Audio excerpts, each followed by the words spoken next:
First we take Manhattan, then we take Berlin. You know, there's a lot of people sitting around and trying to figure out what this should mean to them. I'm not sure what it means right now because I've had this long voyage from Chicago. But I think it means exactly what it says. It is a terrorist song. I think it's a response to terrorism. There's something about terrorists that I've always admired. The fact that there are no alibis or no compromises. That position is always very attractive. I don't like it when it's manifested on the material plane. I don't really enjoy the terrorist activities, but psychic terrorism. I remember there was a great poem by Irving Layton that I once read. I'll give you a paraphrase of it. It was, well, you guys, blow up an occasional airline and kill a few children here and there. He says, but our terrorists, Jesus, Freud, Marx, Einstein, the whole world is still quaking. I like that. Where does you meditate every day? I don't meditate at all.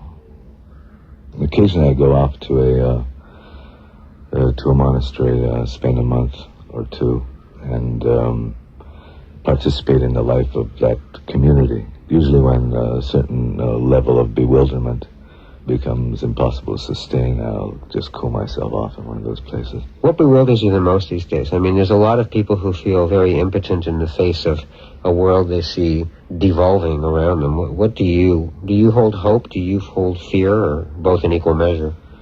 I don't have any take on that, except for environmental issues that I think are very, very pressing.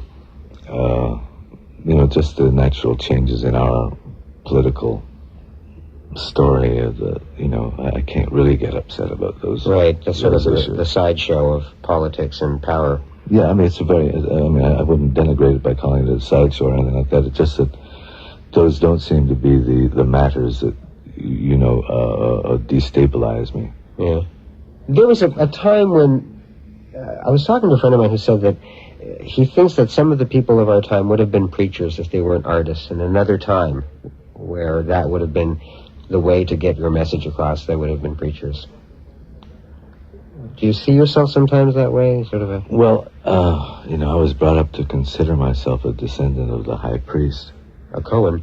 And it was taken rather seriously in my family, that we were direct descendants of Aaron, the high priest. So there has been that sense. I've always been attracted to ceremony and to dealing with sacred material.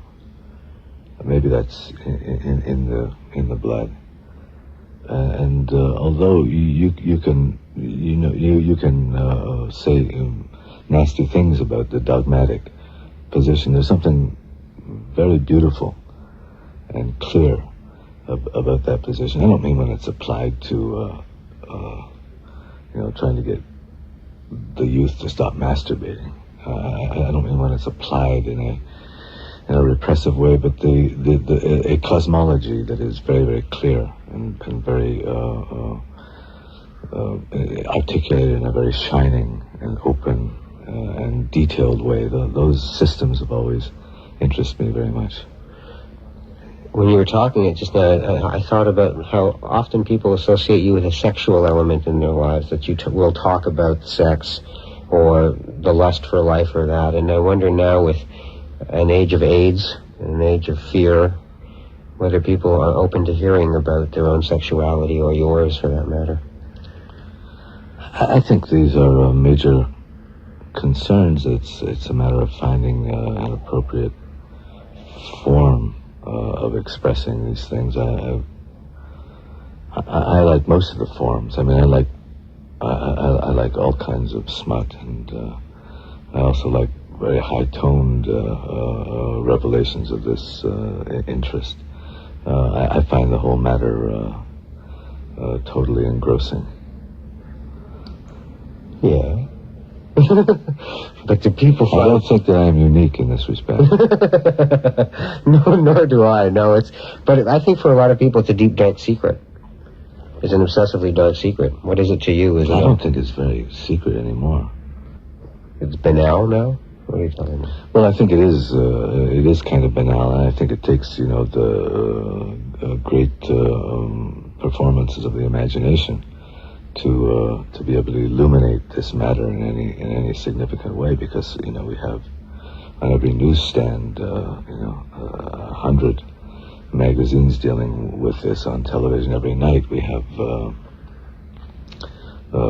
scenes of lovemaking, and the whole thing has been devalued considerably. To find a way to illuminate love or desire is really the task of the writer, the artist. You've been on tour, and you're going to be on tour for a while. What happens after the tour? Are you going to be making more music, or are you going to be... Well, I'm going to go back to Montreal and cool out a bit, and then I guess get back to work, blackening pages and hitting the keyboard.